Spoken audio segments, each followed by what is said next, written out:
ele aparece diante do rei, abatido.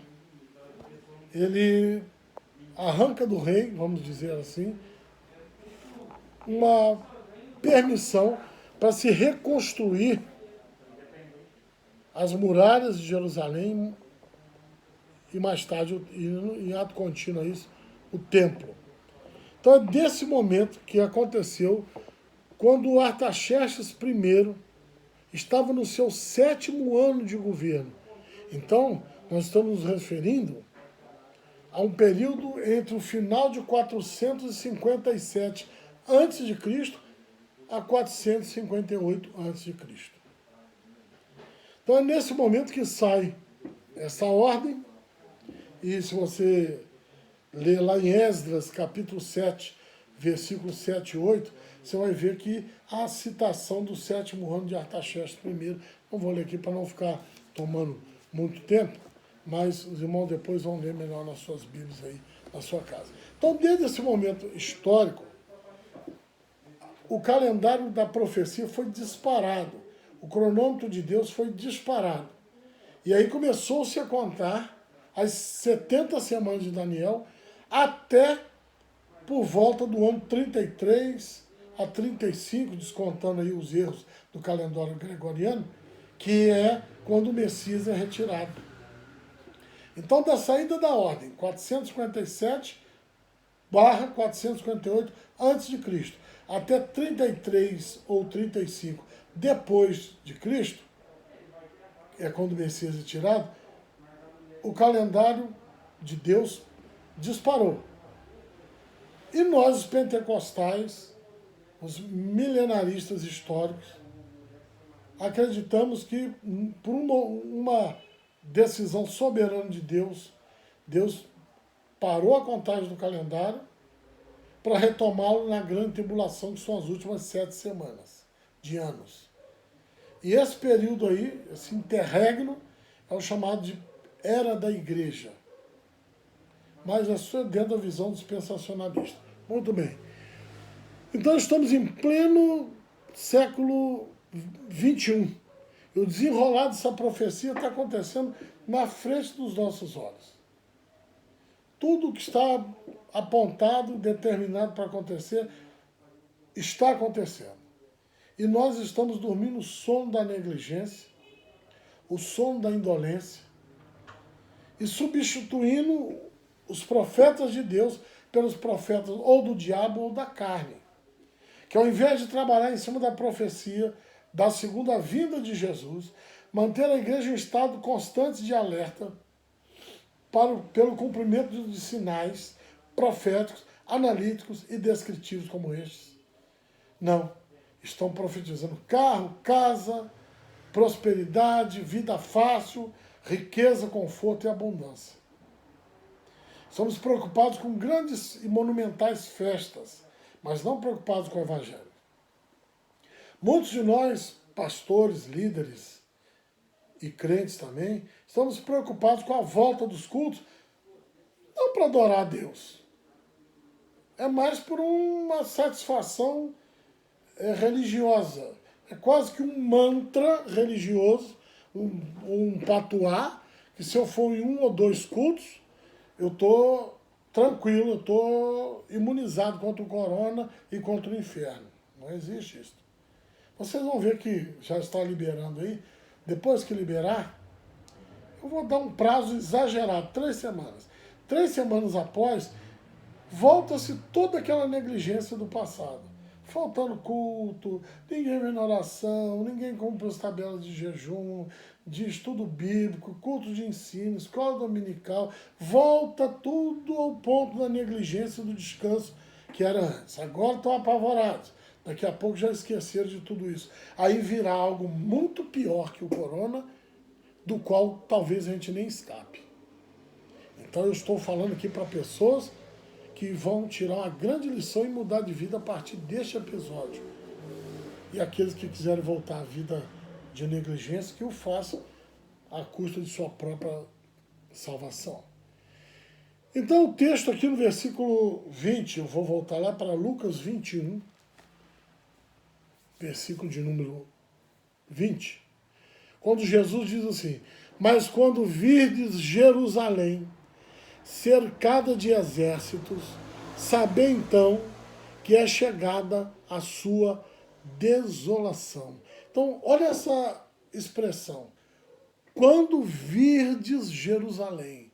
Jerusalém é a principal referência histórico-geográfica da segunda vinda de Jesus. Ela é um bastião, um farol sinalizando historicamente para esse acontecimento. Por quê? Ela é o objeto do decreto de Artaxerxes lá em 458. Ela é o objeto da preocupação de Esdras e Neemias na reconstrução de seus muros para reconstruir o templo. Ela é o alvo do ensinamento e o alerta de Jesus a respeito da destruição dela própria e do templo e da diáspora judaica. E ela é o marco, o X, que vai marcar o local onde ele virá, e do mesmo Monte das Oliveiras, de onde ele partiu, está lá em Atos Apóstolos capítulo 1, a promessa feita ali mesmo de que sobre aquele mesmo monte ele voltará. Então, é Jerusalém o marco histórico geográfico principal desses acontecimentos, ou fatos analíticos e descritivos que apontam para a segunda vinda de Jesus. Então, Jerusalém é um grande alarme para nós. É um grande alarme. Veja que Jesus faz um alerta lá em Mateus capítulo 24. O grande orgulho dos judeus era o templo. Porque o templo era o ponto de união da cultura judaica. Era um motivo de orgulho arquitetônico deles. E também cultural e econômico, né? Porque foi aquela majestade toda, aquela coisa fantástica. Salomão construiu com requintes de luxo e etc. Depois ele é destruído, Zorobabel vai lá, reconstrói, ele ficou meio lá, meio cá. Aí vem essa reforma e de Neemias, mas mais tarde Herodes Magno, Herodes o Grande, faz uma grande reforma no templo, aumenta estrondosamente as suas dimensões, passa a ter pátios que ele não tinha, imensos, e uma arquitetura gigantesca e fantástica. Tanto era fantástica que diz no livro Antiguidades Judaicas, do historiador judeu Flávio Josefo, que foi general judeu quando Vespasiano tomou a cidade, e ele passou para o lado dos romanos depois, e ele assistiu à destruição de Jerusalém. Ele era testemunha viva. Mas ele, no livro Antiguidades Judaicas, ele conta que os caravaneiros, quando estavam vindo para entrar em Jerusalém, viajavam a noite toda, e eles não podiam entrar na cidade antes que o sol raiasse. Então eles paravam ali e ficavam observando o nascer do sol para poder as portas a se abrir e eles entrarem. E no relato deste livro, que se baseia no relato dos caravaneiros daquela ocasião, diz que quando o sol ia nascendo, ele projetava sua luz sobre aquelas colunas, Jaquim, Boaz, né, que é o nome daquelas duas colunas na entrada do templo, e aquelas colunas brilhavam, refletiam o sol, porque elas eram douradas.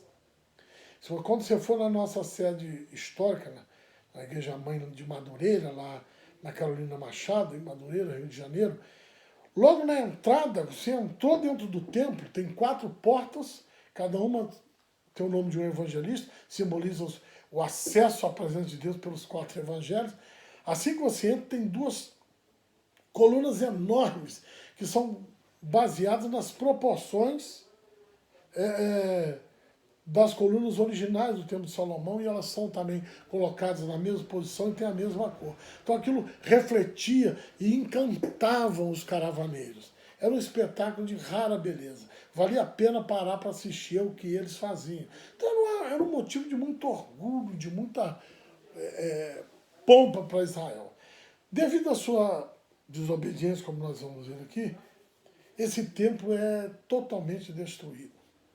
A cidade é arrasada, é tomada, e ele é totalmente destruído, arrasado, quando no dia 8 de setembro do ano 70 da era cristã, o general romano Flávio Tito Vespasiano, que mais tarde será coroado imperador romano, invade Jerusalém e destrói toda a cidade. E aquilo ali, ele destrói o orgulho dos judeus. Eles são mortos, trucidados, espalhados pelo mundo inteiro, e o templo é destruído. Não existe mais nada daquele templo. Lá em Mateus 24, versículo 2, olha só o que diz. Mateus 24, versículo 2 diz assim. Eu vou ler o versículo 1 só para dar um contexto.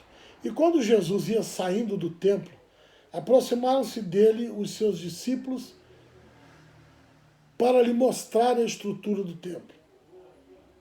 Como se Jesus, o Criador do universo, fosse se espantar com uma obra feita pelo homem. Mas tudo bem. Jesus, porém, lhes disse, não vedes tudo isto? Em verdade eu vos digo que não ficará aqui pedra sobre pedra que não seja derrubada. Olha bem o que Jesus falou. Não existe mais nada do templo.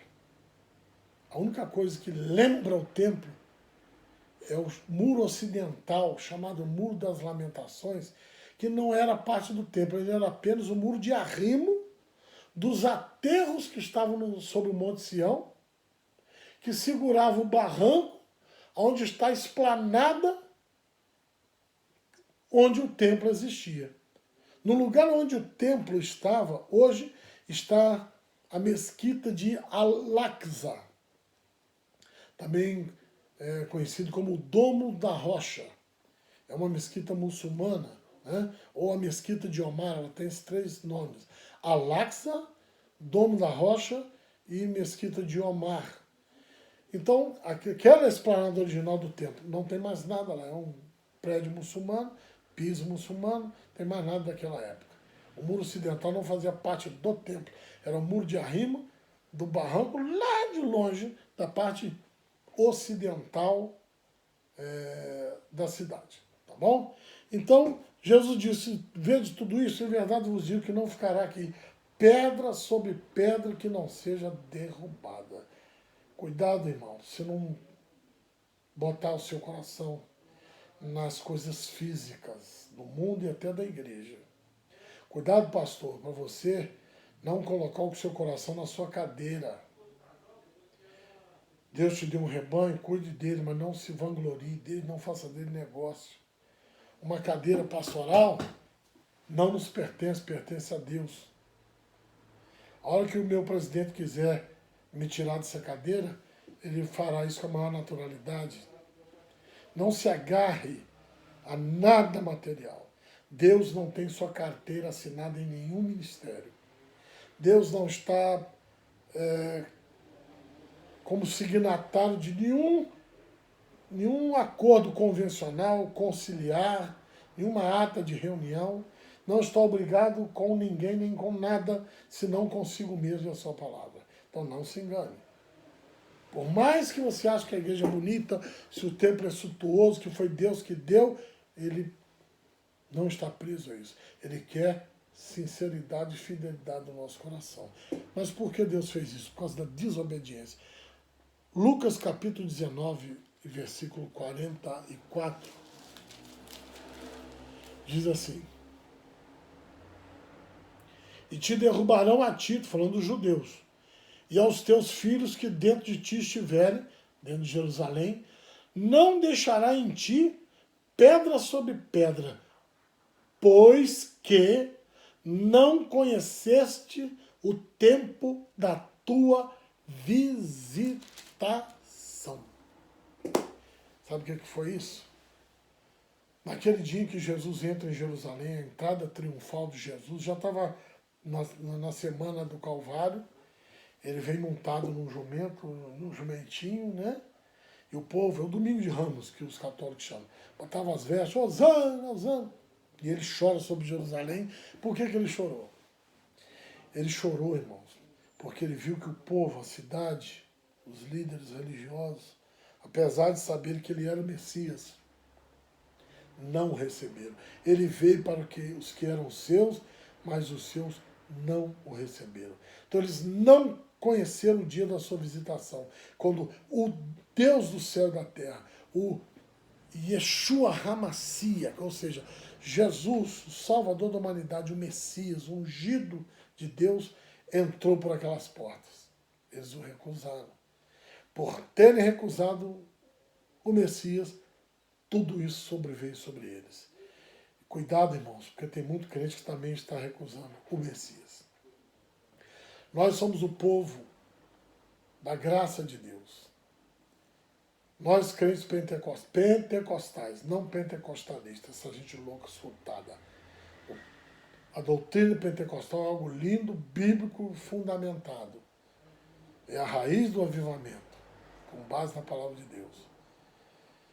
Nós, que recebemos os dons do Espírito Santo, que somos batizados no Espírito Santo para sermos capacitados, revestidos de poder para executar a obra de Deus, e negligenciamos, também estamos deixando de conhecer ou reconhecer o tempo da nossa visitação. Ou seja, que fomos visitados pelo Espírito Santo e seus dons e ou o desprezamos, não existe, isso é para aquela época.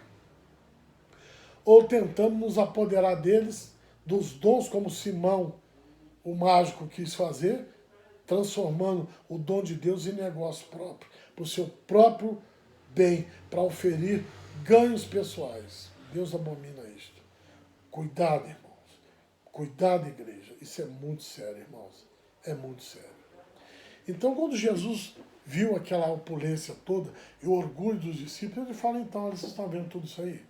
Eu, em verdade, vos digo que não ficará aqui pedra sobre pedra que não seja derrubada.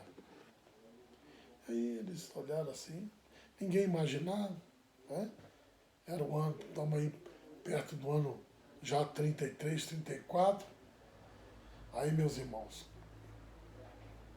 40 anos depois, ou 37 anos para ser mais exato depois, ninguém imaginar, assim como ninguém imaginou que esse coronavírus ia aparecer.